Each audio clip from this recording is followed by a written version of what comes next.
Hello, everyone, and welcome back. So I want to take a minute now and share a few housekeeping tips with you to help you make your code look nicer or prettier, as the name of the extension suggests, just in case you missed a few semicolons and tabs along the way. So we're going to install an extension called Prettier, which is available on Visual Studio Code. So just go over to the extensions icon here, click it, and search for Prettier, and just click it. And I've already got mine installed, so all you need to do here is install it. Click the gear, and we're going to change some configurations. So let's just clear that.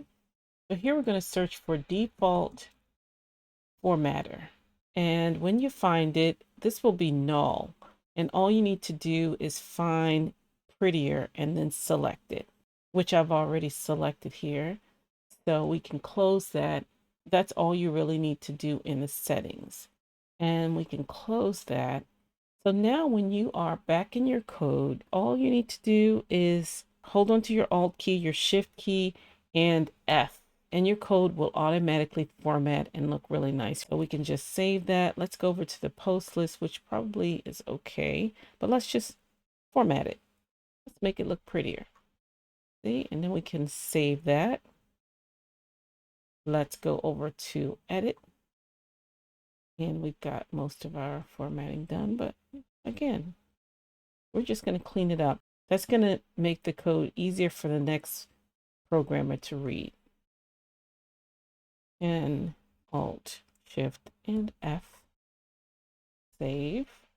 Basically, you're going to go through all of your code to make it cleaner. So I'm going to leave you with that task, and we're going to save all of this, and we'll see you in the next tutorial. If you found value in this tutorial so far, don't forget to like and share this video. Also, subscribe to the channel and hit the notifications bell button. If you want to be the first to know, connect to the Hub, Source Coder Hub's community. Thank you for joining me, and I'll see you in the next video.